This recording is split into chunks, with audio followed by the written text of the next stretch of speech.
Hello students, इस video में हम इलस्ट्रेशन 2 करने वाले हैं डिसोल्यूशन का। एक और बार स्टेप्स सबसे पहले रिवाइज करते हैं। पहला स्टेप है empty the balance sheet, second step है सेल ऑफ एसेट या take over of asset, third step है पेमेंट ऑफ एक्सपेंसेस और फोर्थ है पेमेंट ऑफ लायबिलिटी। नॉर्मली मैं थर्ड और फोर्थ साथ में करूंगा। फिफ्थ है payment of partner loan, sixth है क्लोज रियलाइजेशन, सेवेंथ है क्लोज करंट या कैपिटल अकाउंट और एट्थ है क्लोज कैश या बैंक अकाउंट। ओके, चलिए क्वेश्चन नंबर 2 हम सॉल्व कर रहे हैं। A firm consisting of Mahesh, Suresh and Yogesh, तीन पार्टनर्स हैं sir, decide to dissolve the partnership.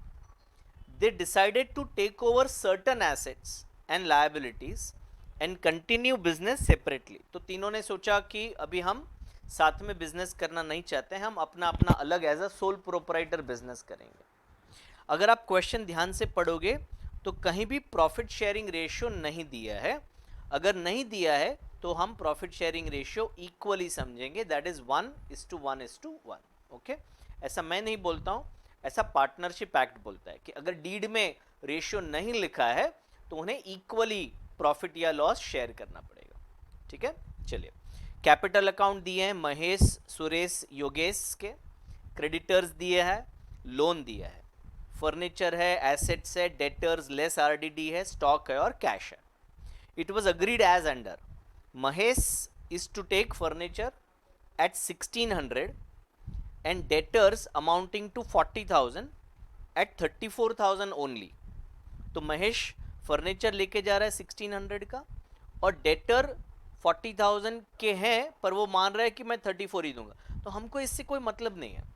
Finally कितना रुपया वो देने वाला है, 34,000 देने वाला है। तो 40,000 के थे, 34 है, उसका कोई लेना देना नहीं है, हमें सिर्फ 34 का एंट्री करना है। He accepted creditors of 12,000 at that figure. तो 12,000 के क्रेडिटर को महेश ने बोला मैं इनको पे कर दूंगा। ठीक है, Suresh is to take over all stock at 14,000 and sundry assets worth 16,000 at 14,400 only. तो अगेन ये हमारे काम का नहीं है, तो सुरेश स्टॉक लेके जा रहा है और एसेट्स लेके जा रहा है। Yogesh is to take over remaining sundry assets at 16 and assume responsibility for discharge of loan together with accrued interest on loan of 60। तो ये जो लोन अमाउंट है 3,000, उसने बोला 3,000 मैं दे दूंगा और ऊपर से कुछ 60 रुपया इंटरेस्ट भी देने का बाकी है जो बैलेंस शीट में नहीं लिखा है, वो भी मैं दे दूंगा, which has not been recorded in the books. Dissolution expenses are 540, remaining debtor realized 4,200। necessary adjustment were made and the partner to settle the account. Prepare realization account, capital account, cash account after giving effect to the above adjustments. ठीक है, तो मैं screen से हट जाता हूं ताकि आपको पूरा सोल्यूशन में दिखा सकूं। हमें ये 4 लेजर अकाउंट बनाने हैं। अगेन स्टेप बाय स्टेप हम जाएंगे। ठीक है, पहला स्टेप क्या है, तो पहला स्टेप है एम्प्टी द बैलेंस शीट। तो बैलेंस शीट की एक एक चीज को हम एम्प्टी करते हैं। पहले कैपिटल को कैपिटल अकाउंट में लिखेंगे एज बाय बैलेंस। तो इसका कोई जर्नल एंट्री नहीं होता है स्टूडेंट्स, क्योंकि वो उसी लेजर में हम लिख रहे हैं। तो ये कैपिटल अकाउंट लिख दिया बाय बैलेंस, महेश, सुरेश और योगेश। ओके, जब एक अकाउंट से दूसरे अकाउंट में डालते हैं ना, तब जर्नल एंट्री होता है। अब जैसे ये क्रेडिटर और लोन है, इनको बंद करके हम रियलाइजेशन अकाउंट में डालने वाले हैं। तो इसका एंट्री क्या होगा, क्रेडिटर डेबिट होगा, लोन डेबिट होगा और रियलाइजेशन अकाउंट क्रेडिट होगा। तो क्रेडिटर आ गया इधर 12,000, लोन आ गया 3,000, बाहर के कॉलम में हमने लिख दिया 15,000। इसका सेकेंड इफेक्ट क्रेडिटर अकाउंट में और लोन अकाउंट में होगा, पर हमने वो अकाउंट तो बनाया नहीं है, इसीलिए इसका सेकेंड इफेक्ट हम शो नहीं कर सकते हैं। ठीक है, डोंट कंफ्यूज योरसेल्फ कि सेकेंड इफेक्ट दिया नहीं है, पर वो लेजर अकाउंट हमने बनाए नहीं है। चलिए, तो लायबिलिटी पूरा खाली हो गया। अभी एसेट को देखते हैं। Furniture 2,000, sundry asset 34, debtors 48,400 and stock 15,600। ये चारों फिगर को हमने इधर लिख दिया। इसका जर्नल एंट्री हुआ, रियलाइजेशन अकाउंट को डेबिट किया और ये चारों को क्रेडिट किया। इनका टोटल अमाउंट हमने बाहर के कॉलम में लिख दिया। अब हमारा आरडीडी यहाँ पे बच रहा है। तो आरडीडी जैसे कि लास्ट सम में था 2,400, वो हमने रियलाइजेशन अकाउंट के क्रेडिट साइड पे अलग से लिखा, उसका जर्नल एंट्री हो गया आरडीडी डेबिट और रियलाइजेशन अकाउंट क्रेडिट। अब अगर बैलेंस शीट देखें तो एक चीज बच गया है 6400। तो हमने एक कैश अकाउंट ओपन किया और उसका बैलेंस लिख दिया, टू बैलेंस ब्रॉट डाउन 6400। तो अभी हमारा पूरा बैलेंस शीट खाली हो गया है, दैट इज स्टेप नंबर 1।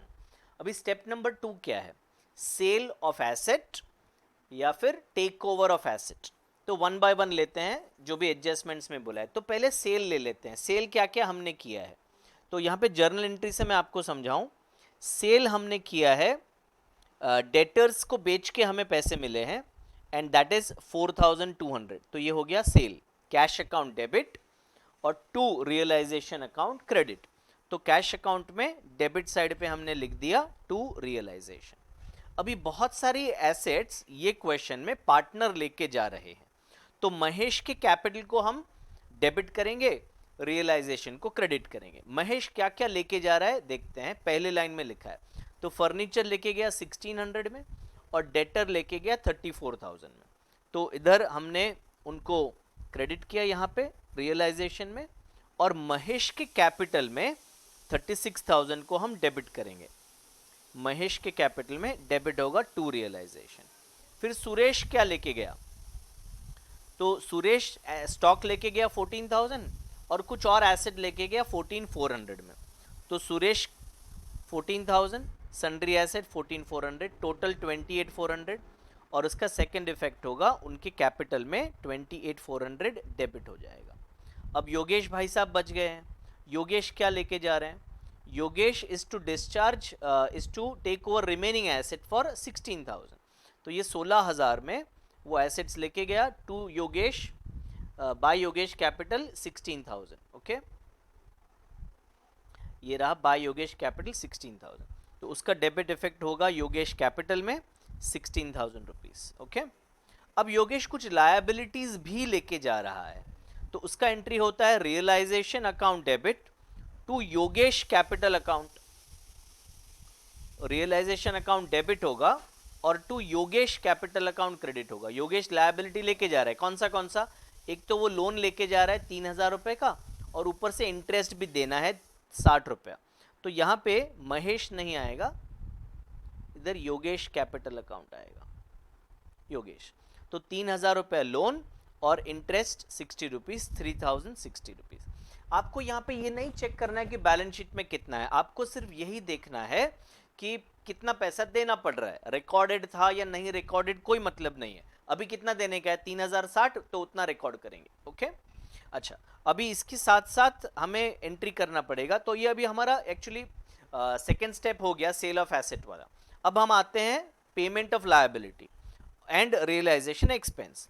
तो रियलाइजेशन एक्सपेंस है 540, रियलाइजेशन टू कैश, और कैश अकाउंट में क्रेडिट साइड पे हमने लिख दिया बाय रियलाइजेशन 540। अभी जो लायबिलिटीज हैं यहाँ पे देखेंगे हम, हाँ, इधर क्रेडिटर्स हैं और लोन है। तो ये जो लोन है उसका तो इफेक्ट हो गया है हमारा। अब क्रेडिटर्स के बारे में देखते हैं क्या लिखा है क्वेश्चन में। तो क्रेडिटर्स के बारे में लिखा है कि महेश ने क्रेडिटर को टेक ओवर कर लिया, तो इसका एंट्री होगा रियलाइजेशन टू महेश कैपिटल 12,000। तो इधर महेश कैपिटल क्रेडिटर्स 12,000 और महेश के कैपिटल में क्रेडिटर्स को इधर बाय रियलाइजेशन 12,000। ये योगेश का सेकेंड इफेक्ट हम भूल गए थे 3060। तो ये थर्ड स्टेप और फोर्थ स्टेप हो गया हमारा पेमेंट ऑफ एक्सपेंसेस और लायबिलिटी। अब फिफ्थ स्टेप होगा क्लोज योर रियलाइजेशन अकाउंट। तो पेमेंट ऑफ पार्टनर लोन, वो तो ये क्वेश्चन में है नहीं, तो वो स्टेप हो गया। सिक्स्थ है रियलाइजेशन को क्लोज करना।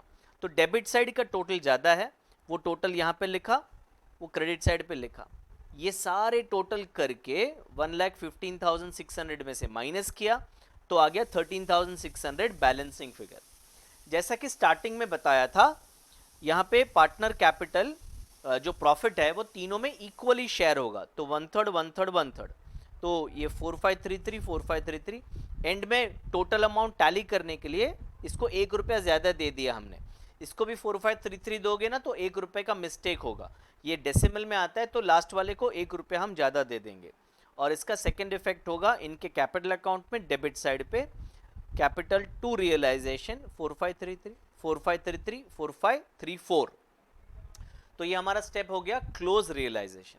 इसके बाद का स्टेप है क्लोज कैपिटल अकाउंट। तो अभी कैपिटल अकाउंट पे हम आ गए। कैपिटल अकाउंट अगर हम देखें तो महेश के लिए क्रेडिट साइड बड़ा है, तो महेश का टोटल किया 67, वो टोटल यहाँ पे लिखा 67, और ये दोनों का टोटल माइनस कर दिया 67 से, तो ये 26,467 ये मेरा बैलेंसिंग फिगर है। तो फर्म ने इतना पैसा महेश को दे दिया। इसका एंट्री हुआ Mahesh to cash account, Mahesh account debit और कैश अकाउंट क्रेडिट। तो कैश अकाउंट में क्रेडिट साइड पे हमने लिखा बाय महेश। अभी बाकी दोनों का अगर देखें तो उनका डेबिट साइड का टोटल बड़ा है, तो 28,400 प्लस 4533 किया, 32,933 यहाँ पे लिखा, वो टोटल यहाँ पे लिखा, उसमें से 20,000 माइनस किया, तो ये आ गया हमारा balancing figure. Same with Yogesh, Yogesh में 16,000 4,000 ऐड किया तो 20,534 वो यहाँ लिखा, उसमें से ये टोटल माइनस किया, तो ये आ गया बैलेंसिंग फिगर। अब इनसे हमें कैश लेना है तो कैश अकाउंट डेबिट होगा, टू सुरेश कैपिटल क्रेडिट होगा और टू योगेश कैपिटल क्रेडिट होगा। एक और बार कैश आ रहा है और ये दोनों पार्टनर क्रेडिट हो रहे हैं, तो कैश डेबिट, सुरेश क्रेडिट और योगेश क्रेडिट। तो कैश अकाउंट में डेबिट साइड पे मैं इसका पोस्टिंग करूंगा, टू सुरेश और टू योगेश। अब देखो कैश अकाउंट में सारी एंट्रीज का टिक हो गया है, तो अभी आप देखो तो कैश अकाउंट ऑटोमेटिकली टैली हो जाएगा। ये हमारा प्रूफ है कि हमारा सम जो है वो एकदम सही सही हमने बनाया है ताकि वो टैली हो जाए। तो लास्ट स्टेप हमेशा कैश या बैंक अकाउंट टैली हो जाएगा। ये था हमारा इलस्ट्रेशन 2 का वीडियो। इसके बाद आगे के सम्स के वीडियो भी हम बनाएंगे। Thank you very much.